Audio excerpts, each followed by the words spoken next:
You're listening to the Podcast Detroit Network. Visit www.podcastdetroit.com for more information.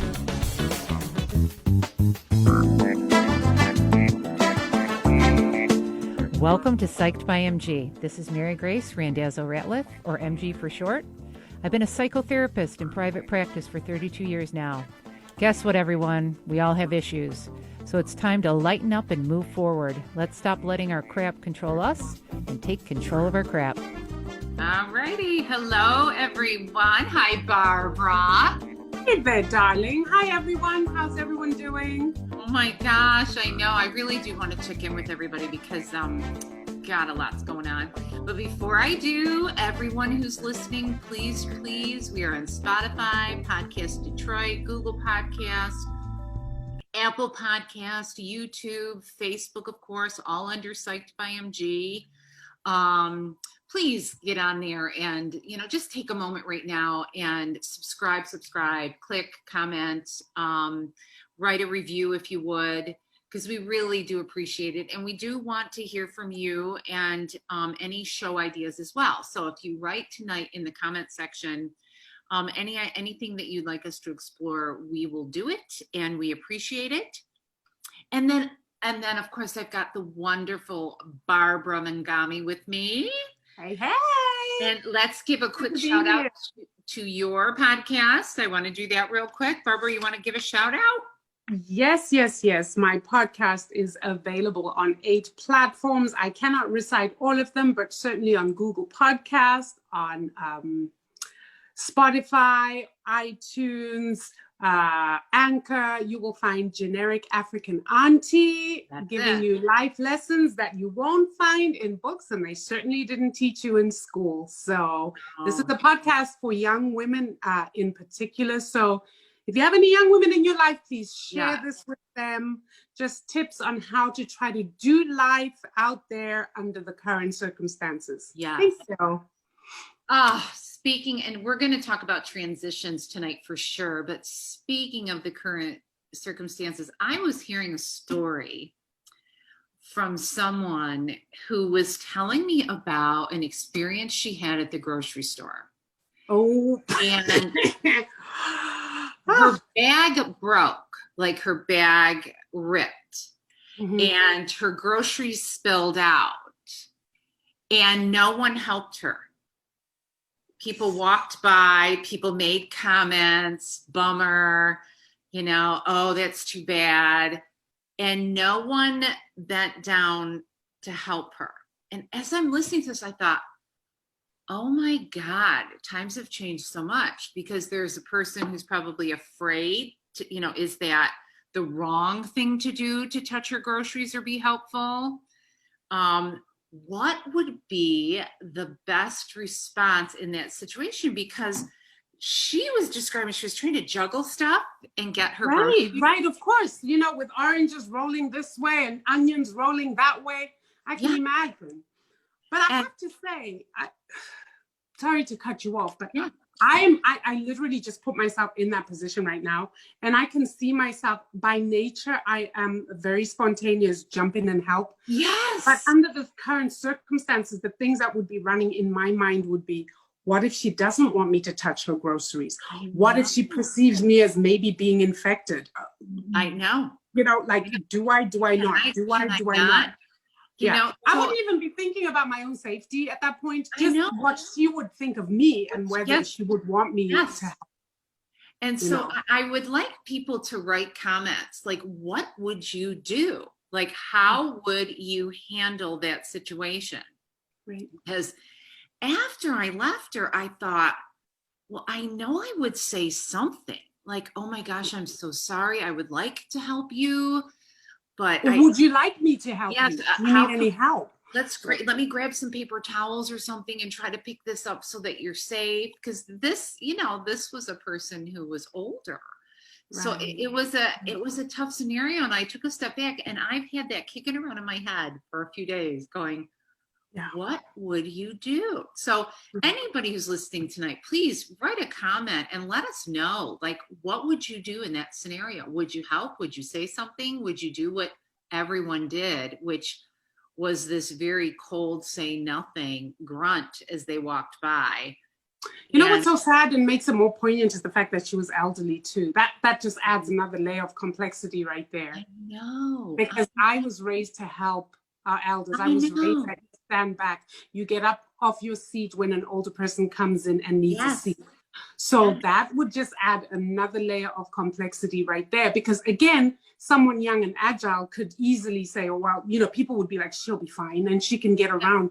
But if she's elderly, but then there's the added risk of elderly people being more at risk. I know. What do you do? Like, what do you do?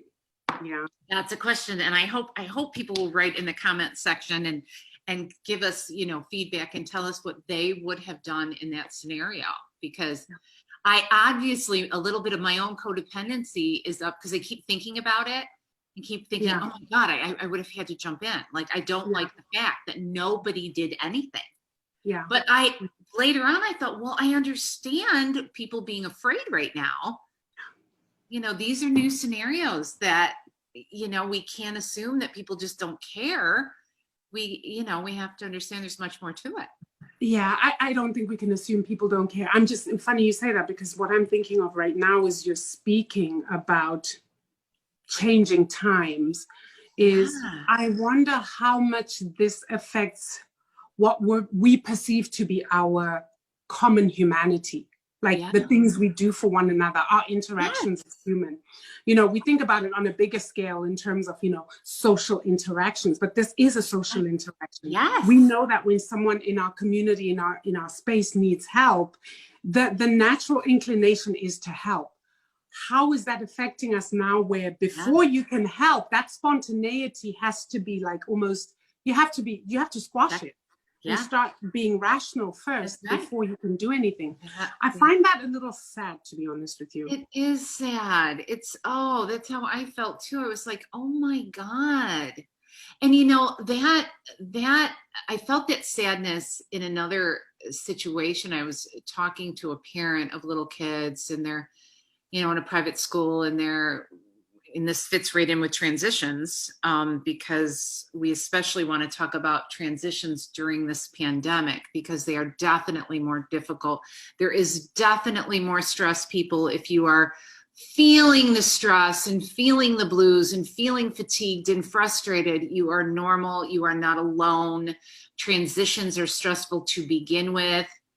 But this parent was describing the first day of school for their kids.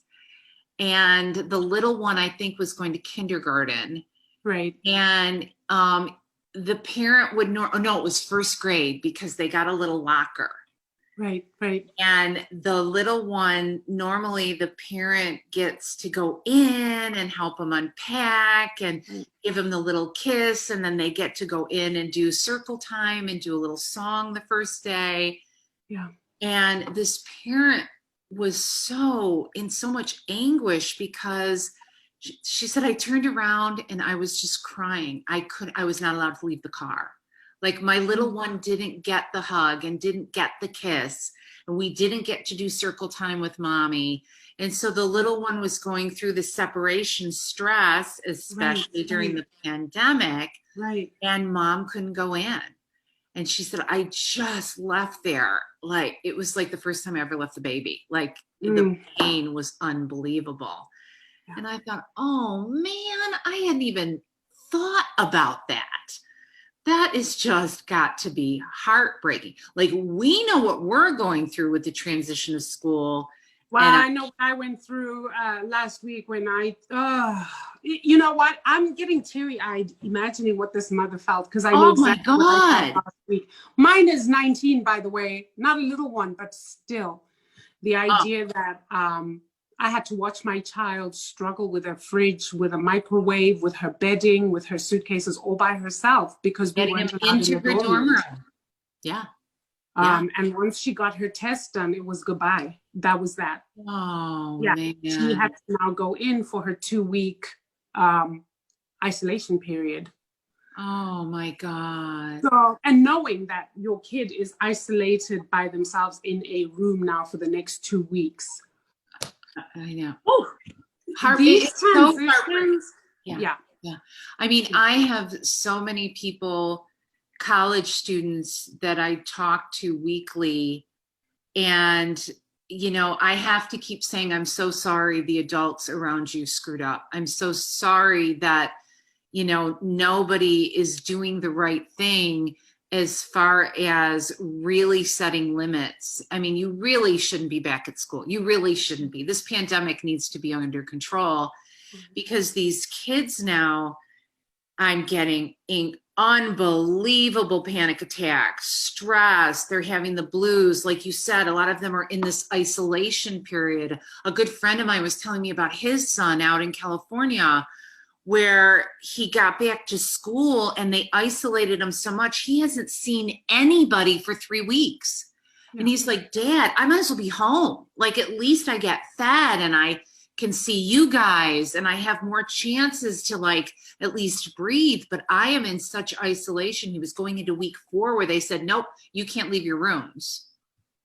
Was he sick or was he infected? No, no. The university, I don't know if the cases did a big jump and suddenly they said everybody has to stay in your rooms. I mean, I was just reading, all the universities and how their numbers are going crazy and they're closing the schools and they're sending the kids home.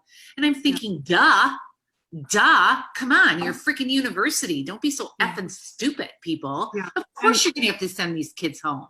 And what's so frustrating is the fact that, nobody in this whole craziness with the lack of proper and clear direction. Yes. Nobody has factored in the fact that it is such a huge expense right now for parents to make sure kids who came from California to Michigan or wherever now have to get all their stuff and go back home. Yes. That's an added expense and we're under economic duress. Let's not minimize that one bit. Yes. People are already financially stretched. People are feeling the pinch. People feel uncertain about what tomorrow is going to bring financially and economically. And so just the lack of foresight in all this and the lack of putting these committed families first before money. Like, truly, it is ridiculous what these kids are going through.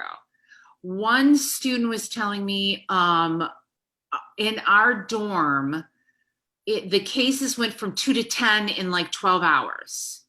And she suddenly got petrified because she's living in a room with 4 girls. Oh, and wow. She suddenly got petrified, and she has to do in class. Like, she is leaving every day to go to these labs. And she said, what do I do if I get someone sick? And that's, again, I have to say, honey, I'm so freaking sorry. This is not your fault. Right. This is where money went first, and adults did not protect you. You cannot put this on you. We are failing you and all the poor, maintenance workers and staff and professors that are scared to death. I mean, what the fetch? This is like out of hand.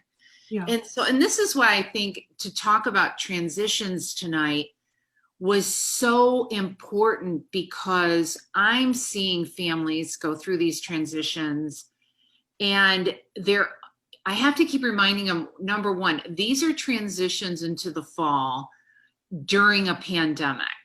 Right. And you people do not lose sight of that this amount of stress is excruciating.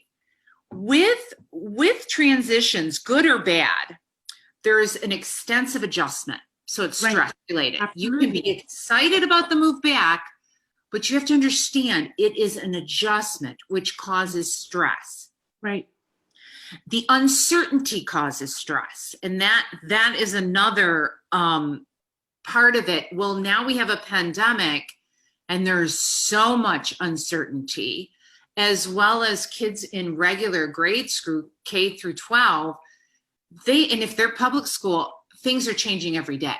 Like Well, very. I'm going to tell you, you see, and I hope our listeners don't think we're just here to paint a story of doom and gloom, but I think it's fair to say that we have to be realistic about what's going on out there. And I think it's also fair to say that, you know, right now, to be honest, we are in serious situation. I'll give you an example. You mentioned grade school. And you know me, I'm always in these social media streets. Somebody sends me a little video of kids, I think they're middle schoolers, and it's probably about 8 of them, and they're standing in a circle. And one kid drinks water, puts water in her mouth. And then they're standing in a circle, and the kid next to her opens her mouth, and she literally puts the water into that kid's mouth. And they do a circle of exchanging, putting all round the circle, and they're giggling and they are laughing, and I am just stunned by this. Yeah. And then there's another one that people made into a meme where a little boy goes home and his dad says, well, that's not your mask. And he says, oh, I got this one from Johnny, who traded his one with Kevin because Kevin's looked nicer. Remember when we talked about this at the very beginning? I'm like, how do you send kids to school in a pandemic who literally have no sense of what is really going on? They have, and even those who do have sense, like the teenagers, they're still doing some of the dumbest and craziest stuff out there because why? They are kids. They're kids. That, you know, amen to that, because that is what is so infuriating. That these poor babies, and I'm already seeing it in my practice, where they're doing what kids do. It's us adults, it's the seasoned people, it's the educated. We are smarter than this. We know the impulsivity of children. We know their desires to see their friends. We know in certain age groups that the group defines who they are, so they're feeling so empty. Come on now. We're smarter than this. Right. These kids have to go first. But I'm hearing this dialogue about, well, the kids really want this, and parents saying, oh, my kid wants to go back. I don't give a flying crap. Exactly. If that's what's being said, because the right thing to do is to be real. They are impulsive. They are reactionary. They will join each other. They're not going to think about it. And most of them aren't even at the age where they've developed that well enough yet. So you're going to see kids exchanging masks. So get this. That little video is on that really powerful medium called TikTok. Ooh. So you can imagine how many middle schoolers think this is so cool, and how many middle schoolers across the country and across the world are going to be doing this. And they were calling the game, let's see who catches COVID first. That's the game they were playing. Now, just everyone needs to absorb that. I mean, that is so scary, because you don't know if the child has an underlying condition, a heart murmur, or something that hasn't been diagnosed. You don't know who that child is going to be in contact. You don't know if the parents really regulate well, and the child may have an at-risk adult, auntie, friend. Right. I mean, and then the family is reeling and dealing with, oh my gosh, we have to deal with the fact that we got it and we got someone sick and they didn't make it, because that's very real. Yeah. That is very real. That is the reality of it right now. And so I think for me, even as we talk about transition, Mary Grace, you know, I know, we're parents too. And so part of sharing these stories is to let other parents out there, and just to let the community know that we are all struggling right now. Yeah. And we are all trying to find ways, not only to just cope as adults, yes, but more importantly, how to help our children cope. Yes. And as children have to see, they've just transitioned. Before they get settled into this new norm, many of them are going to have to get out and retransition to coming back home. Yeah. What is this doing to them is the question. What is this doing to families? Yeah. Because I can imagine what the re-entry is going to be like for Chi-Chi and I'm going to say when she comes home, because I'm giving it another week or two before they call it. And then she's going to be home. When she gets home, she's got to be isolated for 2 weeks because she's got 2 grandmothers who are elderly in the house. Mm-hmm. So she's going to have to be isolated for 2 weeks before she can re-enter into normal activities with the family. What does that do to her siblings who are home? Yeah. What does that do? Do you see what I mean? So yeah, even her, it's heartbreaking because again, transitions in themselves are so stressful. And again, even though whether it's a good transition or a bad transition, it's right. Change. It's not familiar. It's an adjustment. It's uncertainty, which is elevated due to the pandemic. It can tap into unresolved issues. And this is another thing that I really wanted to bring up today, because I'm constantly working with clients on that. If you have an anxiety disorder or if you have PTSD and you might not even know it, you can be having some serious panic attacks right now. Mm-hmm. Suicide is up 30% right now. Yeah. I just read those numbers. 30% it is up. Yeah. And so I really want people to get their heads around transitions in themselves are hard. And now we have this pandemic with all this unknown, all this uncertainty, a lack of trust in leadership, a lack of really good guidance at a time of need, right. Which therefore causes a chaotic way of handling things. And that's what we're seeing with school administrators and teachers and all the stress that they're going through. People are functioning in chaos. Right. Which feeds all of this stress of the transition and the poor families. I mean, there's parents who say, oh my God, I need my kids to go back to school. And we get that. We all would like normal.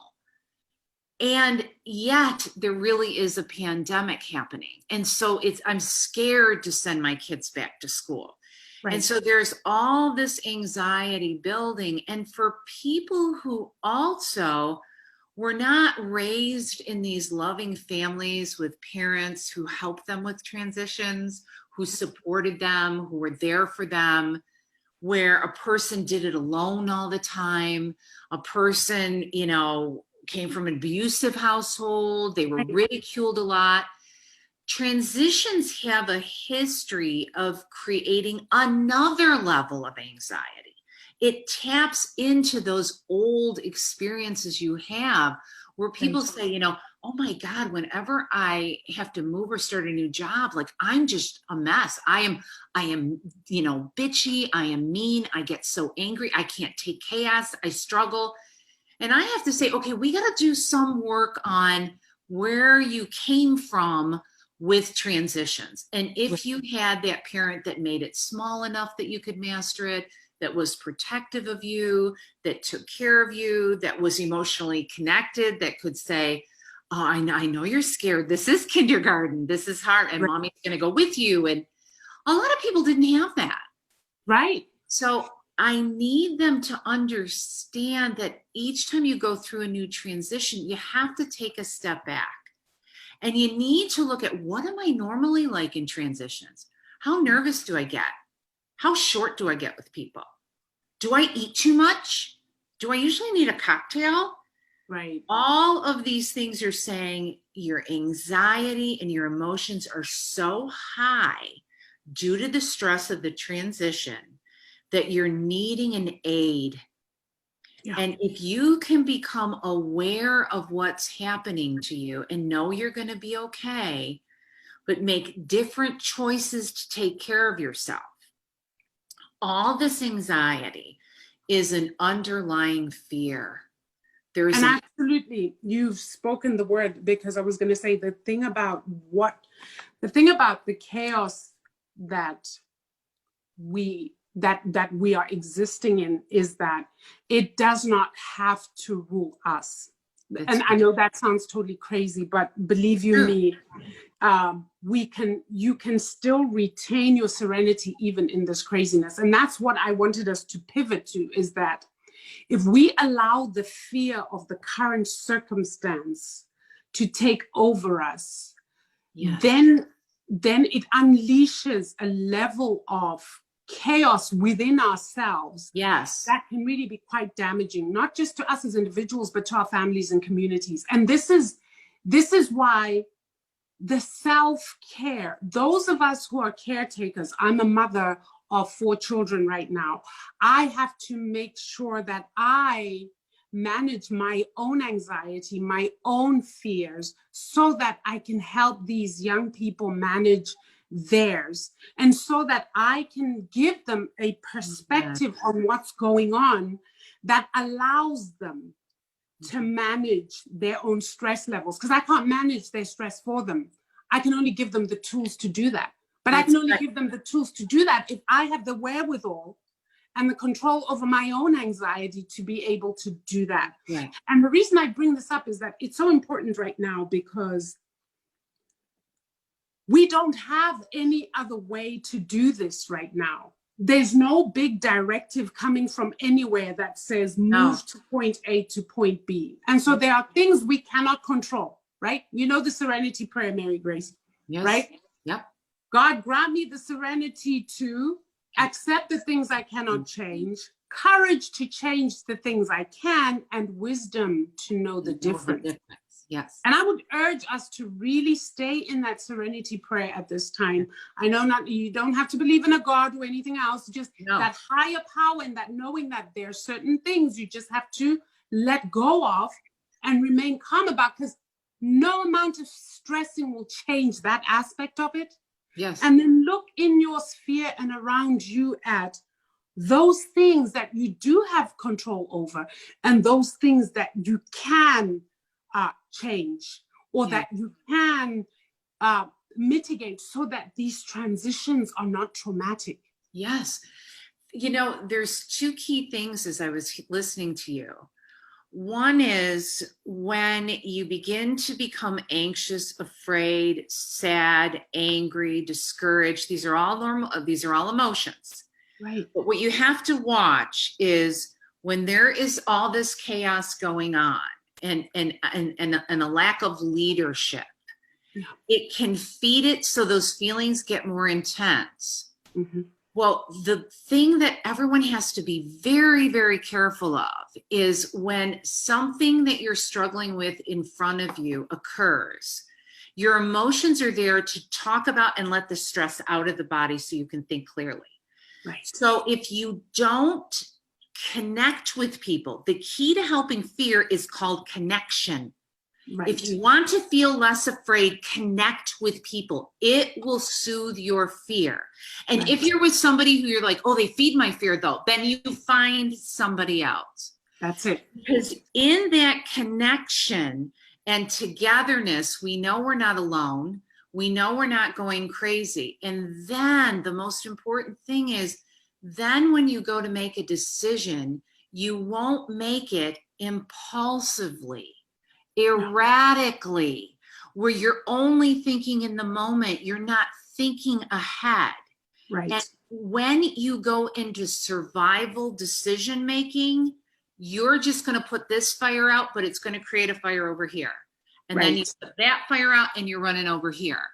You want to take action, not react. That's well, it. The key with that is you got to talk about it with people, share it. And again, you're going to hit somebody who's not great to talk to because they're not supportive, or they try to control everything or tell you what to do. But find the people who can listen to you effectively and reassure you and let you know we're all in this together. Nobody and anyone who's listening to this who feels so alone, you can message us. I absolutely was going to say that. Please do not sit there alone with this. This is not the time. Message. Comment. And the reason I am sharing what I'm going through, Mary Grace, as well as you, and I've always said that, is to authentically connect with people so that people don't feel like we're processing with you guys. I hope you realize that. Yeah. We're here processing our own anxieties and fear with you, so that you see that we are a community and we are bound together by what is going on out there. But at the same time, we have the skills and the tools to provide possible solutions, possible ways out of this, or possible ways to manage ourselves, because that's all we can manage right now, is ourselves, and to a greater or less extent, our families. The whole school thing should have been allowed. Parents should have just been able to manage their families. But that was in some ways taken away from us. And so to the extent that you can manage your family too, let's help each other do that. Yes. Oh, so that's what we can do right now. Yes. Yes, that's right. Let's, Barbara, you and I were talking about the level of stress and what it was doing to us, and I had shared with Barbara, I said, oh, for freak's sakes, I had my weight under control for several years. Yeah. And I just went and got my physical and stepped on the freaking scale. Yeah. And we did a show called COVID-19. Well, yeah, I was right there with everybody and liking the carbs and eating the carbs. And one day I was sitting there thinking, God, what is it about when I'm so stressed out that I want carbs? I can explain that. Keto coach. Well, the person that I was talking to, a mentor of mine, and she said, Mary Grace, don't you have acid reflux? And I said, yeah. And she goes, what soothes acid reflux? I go, oh my God, bread, cereal, cold milk. I said, whenever I get it, I want to go into the fridge and I want to have that bread, the toast, just absorb all of those acids that are there. Guess what it does? It just increases the acid. Okay, it just makes the acid more, and it just increases the acid. Do you know why we're craving carbs at this time, babe? It's biological. Stress releases cortisol. Cortisol is a flight or fight response hormone. Yeah. So your body is basically saying, I'm getting ready to fight. No, we're not really getting ready to fight anything, but that is the stress response. Yes. And so when that hits, insulin spikes, and you're like, where's the quick energy? The quick energy isn't in the fats that's stored in your body. The quick energy is carbohydrates. Guess what happens when you eat your carbs? Serotonin, that feel-good hormone. You know when you eat carbs and you go, that was so good. Like after you eat a big bowl of pasta and you're just like, okay, I need a couch so I can just nap. That's serotonin release. So what we're yearning for is the stress makes us crave carbs. Because when we get the carbs, we get the balance of the serotonin coming up to calm us down. We're literally looking to self-soothe. That's why we call it comfort eating. Yeah. Yes. I mean, it's exactly. So give yourself grace, Mary Grace. Yeah. Okay? I'm giving myself grace. I think I've got the COVID-20 right here. It's all over the place, girl. Mm-hmm. And after Barbara, and for our listeners to know, Barbara and I started talking about it and on the phone, and then we started laughing, which felt so, it was like, what the fudge? I teach this shit, and what am I doing? I'm like eating, I'm going nuts, and I'm even telling my clients right now, listen, I have not mastered this. I am right in there with you. This is such a huge love. So people who are gaining weight, and people who are drinking too much, and people who are having a hard time with motivation and want to just, start to isolate.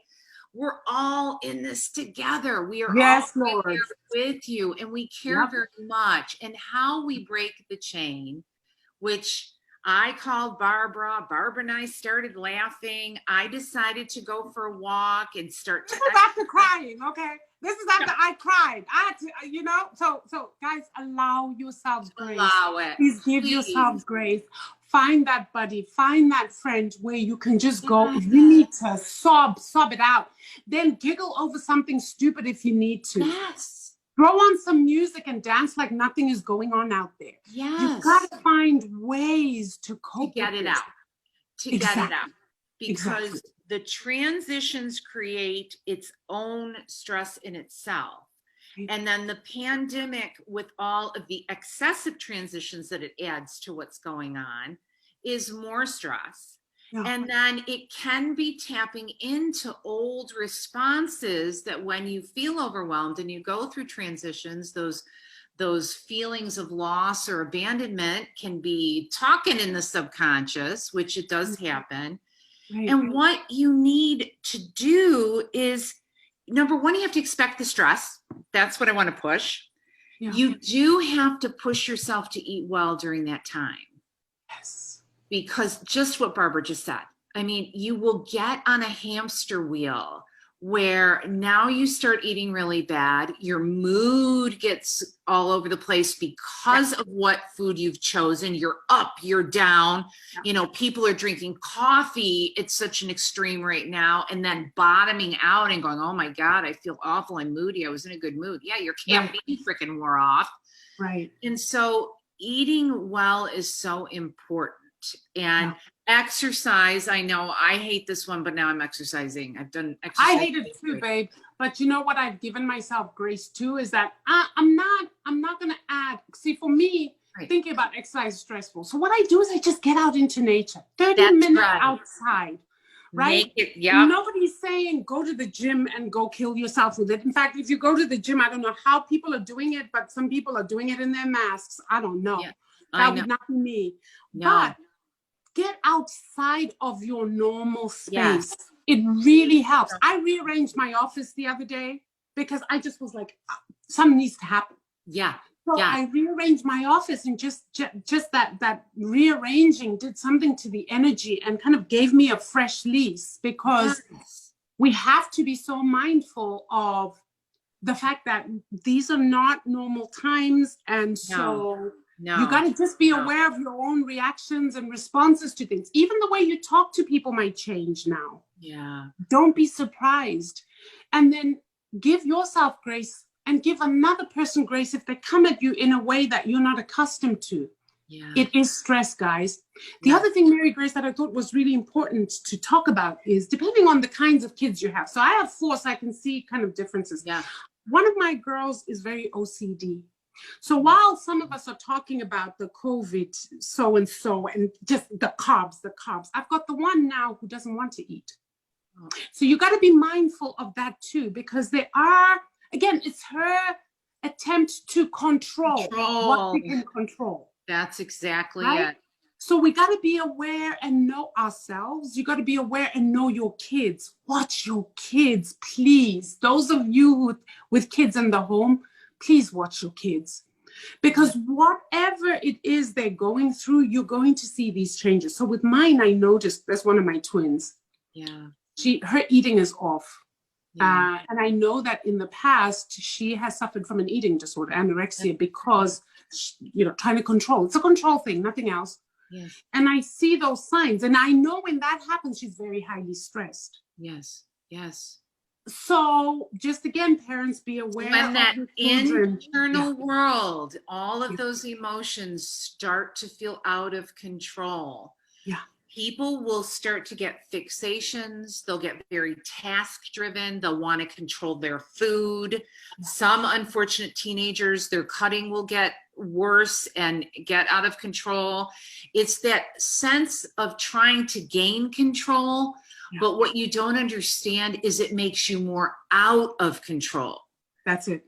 The key is parents, you have to own with these kids how much this sucks.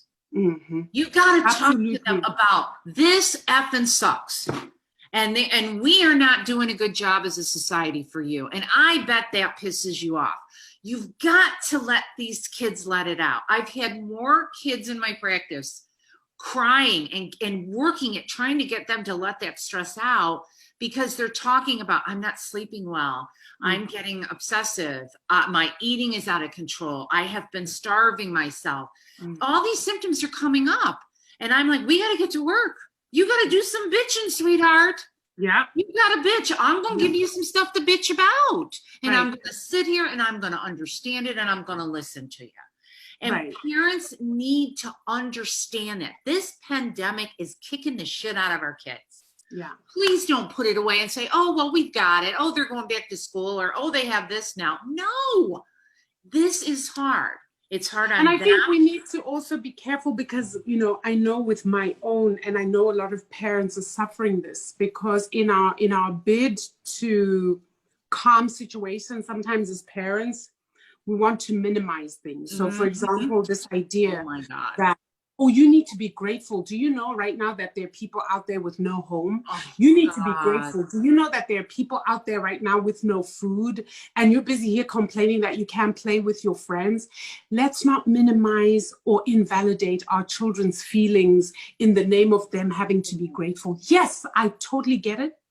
Yes, there's tons for us to be grateful for. And there is an opportunity to bring that into the conversation, but it has to be after the child's emotions and feelings have been validated, have been heard, and they've been told you are okay to feel like this. If we invalidate that, then when we start the gratitude conversations, we're literally shaming them for what they're feeling. I know, exactly. And then that just drives this underground. And if this goes underground, then we have real problems. Yes, that's when the control shit comes out. This is when the kids' eating disorders are going crazy. And then the parents blame themselves and the parents feel guilt. And then they say, I've missed something. Okay, number one step, stop the judgments. Right. Stop the self-abuse and beating yourselves up. This effing sucks right now. This is a lot of stress. This is extraordinary in the amounts of change and difficulties and lack of guidance and focus that we have. So stop judging, stop shaming, and stop beating yourself up, because you are going to get on a hamster wheel that leads you to nowhere but more stress, more anxiety, more helplessness and hopelessness. And for anybody out there that's feeling suicidal, please, please, please call the hotline, because connection, when somebody hears you, when somebody supports you and validates you, when somebody normalizes your feelings, you will feel better after you get them out. Yeah. I had a college student that I finally got the little shit to cry. Oh my God, that was my life mission, to get her to cry. It's like, honey, you've got too much stress and you're trying to just fixate on schoolwork, but your body is stressed because the COVID numbers on her dorm quadrupled in 24 hours. And so I thought, I'm going to get that little shit to cry. Finally, oh my gosh, it came out and she was shaking. Now, this is a girl that started with a smile on her face and told me that everything was fine. Everything was fine. Mm-hmm. And you see, parents get told this in the home. Okay, parents, you know what? Y'all gonna have to become therapists 101, okay? Yes. In your homes. Because first and foremost, there are not gonna be enough therapists to deal with this whole thing. Because y'all need your own, but these tips are to help you within your space. That's why we do this kind of show, run through all the different scenarios that you could possibly be facing with your kids, with your families, with yourself right now. And we do this so that as we speak, you can identify who you are, who your kids are in all of this, and say, wait a minute, there's that or this. But I think the key is to understand that we're all going to be needing to do a lot more self-care work. Because there are not enough professionals out there right now, and not everybody has access to these professionals. One, insurance issues could be even it, right, with everything going on. Maybe some people's insurance wasn't even covering this therapy or whatever, and now the added financial stress. So this is our way of saying, can we be a community about this and share things and tips with one another that could possibly just help us as a community within our families? Let's get everyone, let's connect. Remember, the key is connection. You want to feel less afraid. It's about connection, and it's good connection.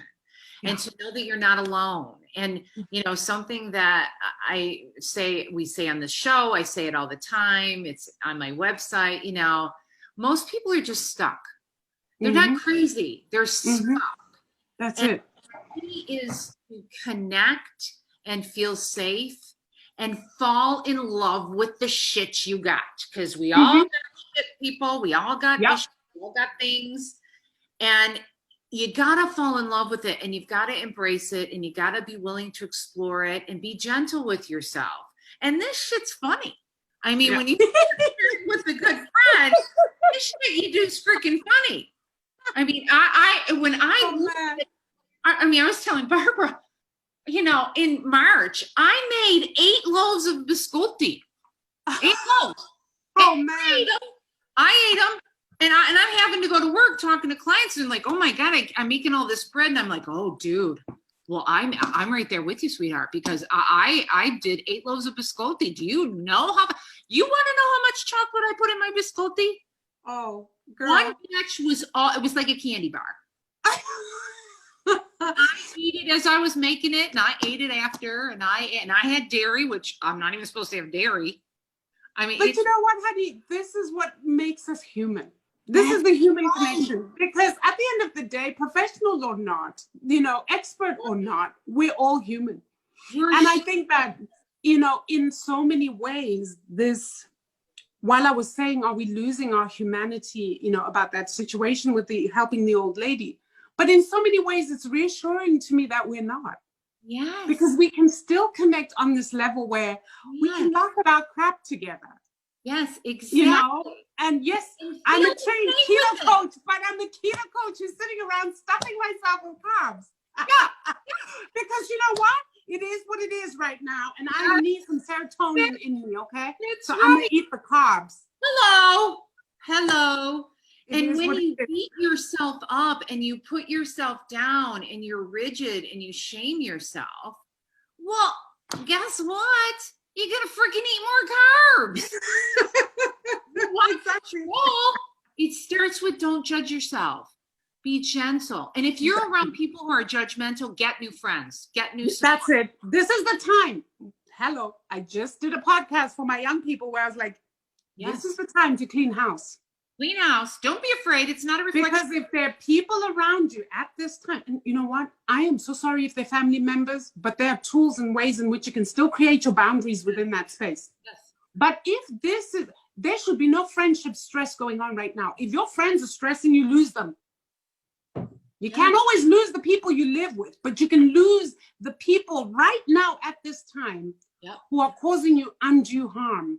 Yes. Yes. I'm not saying that your friends are stressed too. So if you guys can get together, have a little bitch fest, after which you laugh and you giggle, like Mary Grace and I do, fall all over the place, good.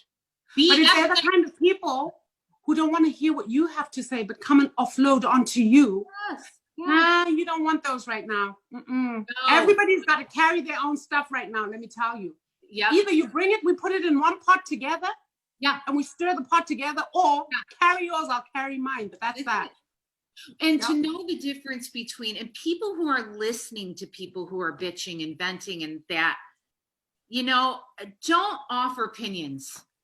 Ask, they're looking for support, not somebody to fix them. We're needing to get all the stress that's going into the body out. Yeah. Those who are talking say, look, I need to just vent. I'm going to be able to fix it. The answer will come. I just got to bitch. I got to. Right. If you live alone and you can't sleep or something, get a journal out. I always talk about my wonderful famous closet where I go in and I look up and I'm like, what the fuck, dude? Like, really all this stress? Like, seriously? Like, are you guys not awake up there? Right. Hello? I need you waking up because you're kind of pissing me off right now. What the hell? Guardian angel of mine? Like, where the hell are ya? Right. This sucks. Right. So have those moments, because eventually you're going to feel better. You're going to go to sleep. You're going to get up and go, oh my God, this shit works. I feel better. Just like that college student who I finally got to cry. And I said, so how do you feel now versus when you started? And she was smiling. She goes, I actually feel better. I said, oh, bless her. No. So we have to connect. And for parents, if the kids struggle without having friends, then get in there and be their friend too, and let them vent. Just like Barbara said earlier in the show, like, don't ask them to be grateful. Don't try to control what they're saying. Give them the space to complain and bitch, truly, and let it out, or cry and hold them. Let me tell you something, and this is very unorthodox, but our car has become the place where it is permissible to cuss. Like, my girls are allowed, when we are in my car and we're driving, Mm-hmm. They let rip with all the words that you can think about. I didn't know my kids knew so many cuss words, but you know what? It's an outlet for them. Yes. That's what it has come to. We drive for 20 minutes and the twins just go. And this is so effing this and this is effing that. And I'm so effing sick of this and this Yeah. Let it out. Let it out. Let it out. Let it out. And then they giggle, then they laugh. Then when you get home, it's almost like something happens. Pavlov's dogs. Boop, it's done. Yep. We're in the house. And they know that's how the brain works. And you know what they'll say? Mom, can we go for a drive now, please? And I know, okay, stress levels high. Let's go. Let's go. And they learn that way to handle it. I mean, that is so important to key because then the brain goes, oh, good. I don't have the pressure anymore. I can do something else. Right. And it will you'll just transition to something else. Yeah. That's it. Yeah. And if you are somebody who's like, God, but my emotions are all over the place and I'm taking it out on everybody, own it. Say to the person, I know right now I don't have control. I'm screwing up. Please, please don't take this personally. I know I'm snapping. I'm having a hard time. And then you have to practice sitting down with your partner or somebody, friend, and saying, God, my anger's been bad. I got to deal with this. Can we be, anger buddies and talk regularly, check in once a day? Same thing with chubby buddies. I always say to a friend, you want to be my chubby buddy? I'm struggling. You want to be my buddy? And we'll, say, oh crap. I've got this dessert sitting on this table. Can I tell you, I want to see it after everybody leaves. I want the bites. Have the buddy system, bring it back because it will decrease the stress. Absolutely. And, we are here for you guys. Truly, we keep saying, please, please comment. Please write to us. Please let us know what's going on. You can private message us on Psyched by MG. You can write to Barbara if you're feeling comfortable with Barbara there. You can have access to these messages. I can hear the messages. Yeah, please. We just want to create community right now so that nobody feels alone and that nobody suffers serious overwhelm. Oh, yeah. Yeah. And then, when you're in transitions, familiarity is important too. So try to think of things like if you're moving or if you are dealing with kids going back to school, do some things that are familiar. I did this with my kids. I said, look, we're going to Target. We're going to put on our masks and I want you to think about some school things and let me just give them that a little bit. And my kids were like, yeah, but we're going to be online. We don't need a notebook. I thought, I don't give a crap about the notebook. I'll use the notebook. But I want you to have some familiar rituals that we do that help you to feel like yourself. That's where we have control, really. Do you know what? We are going to Target tomorrow because the twins start school on Monday. We've got a list. We're going to Target. We're going to do back to school shopping. Back to school. One of my twins is like, I don't need clothes because I'm going to be in my pajamas the whole time. I said, no, you're not. You need clothes, baby, because you're not showing up for class like that. You're going to get up. You're going to brush your teeth. Because for children, routine is also important. I said, you're going to get up. You're going to brush your teeth. You're going to get dressed. You're going to have your breakfast. You're going to go and sit presentable to respect yourself and to respect your classmates and your teachers. You're not showing up in pajamas with your hair unkempt. Not happening. That's right. If you can create some structure for them, even when they're in the house and a routine, I kid you not, guys, as we go into the winter months where it's dreary and dark, routines are everything for children. They need that structure. Yes, yes, yes. With my kids, I practiced this thing and I started it to control their spending. Oh, in the beginning of summer, I start to say, they'll say, oh, I like this at the store. Oh, I like that. And I say, oh, that can go in the Christmas closet. That can go in the Christmas closet. This year, my kids have needed that so much. Like they have literally needed to deal with the Christmas closet. Right. And I thought, that routine, that is something, it's something they can look forward to, but it's something familiar. They are using that dance together. That's it. And, we say kids, but adults, you need this too. You need familiarity, you need routines, you need connections. Don't isolate. And connection helps us to not be afraid. Right. Yeah. That, getting fear under control where you don't feed fear. Right. You acknowledge fear, you connect with fear to know that you're safe and we're right here and you're not alone, but don't feed it. No. And some people, when they're really in a fear spiral or an anxiety spiral, they will start to think of every single thing they can that's wrong. That could possibly go wrong, yeah. Yes, or they could possibly go, yeah, and then this happened, and that happened, and this happened, and that happened. And sometimes I'll let the clients go for a little while, and I'll say, oh my God, you have to stop. So each thing that you add, how do you feel? Where's your anxiety? Let's scale it, 1 to 10. And they're like, oh, it's going up. I said, of course it's going up. I need you to breathe because that spiral will not help this. Let's get at some other grief. Let's talk about being pissed. Let's have you get a little angry here. Or, boy, it sounds like you need a good cry. And they're like, I'm not sure what I'm sad about. I'm like, okay, you know what? If you can't figure out, I want you to watch a movie that's going to make you bawl your eyes out. It's like putting a circuit breaker, isn't it? Yeah. That's what I was going to say with a lot of friends. If you have the kind of friends who like Calamity Jane, oh my God, and then this is going to happen. And they start painting a gloom picture. We've got 3 minutes to go. You know what you do? Throw a spanner in there right when she's in the middle of describing Armageddon. You tell her, you know what? Let me tell you something. And just go off on a tangent. That breaks that circuit in her brain that was going and going and going. Yeah. And you redirect because otherwise you get sucked into that spiral of crazy. Yes. It's, we describe with anxiety, it's what can happen in the brain. It's a record in a record player.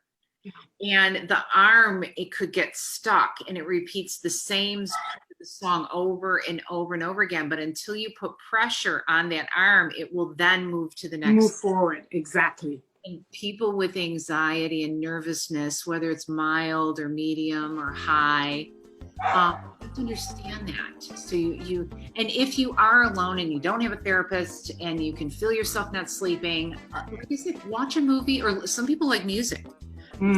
Certain songs and cry their eyes out. Right. Get the pressure out of the body.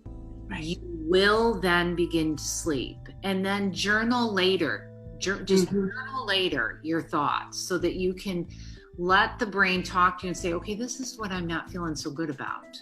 Right. And the other last thing here, don't let yourself only deal with emotions when they're high. People do not deal with fear when it's mild or medium.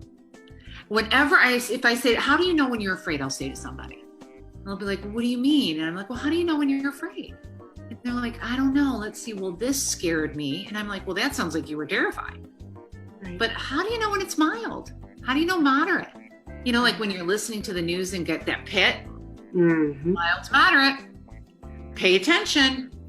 What did that trigger for you? And so get to know emotions. Emotions are important to express when they're small and medium so that they don't become huge. That's it. That's the whole idea. Then you have more control. So we're all, Barbara, you and I, we are thinking about everybody listening. We want them to be okay. We want to get them through these transitions. We want you writing to us. Please keep in touch, guys. Okay, you're not alone. Yeah. It's a trying time for all of us, but you know what? Together we will come through this. I have absolute confidence that we will come through this, and we will come through as better humans. I believe that. And a special shout out to teachers who are just so stressed to the max right now, and professors at colleges. I want you to know you're not alone, especially, we are right here, and there are some really good parents out there that would like to support you and join you and help validate you in making decisions that are important for you so that you take care of yourself and you feel safe. So a special shout out to teachers too. Absolutely. And on that note, I think it's time, Barbara. I think we're hitting 7:30. Jamie, you want to give me a signal if I am right? I think so. Yeah, okay. Well, All right. love you guys so much. Take care of yourselves. Take care of one another. See you next time. See you next Friday. Take care now.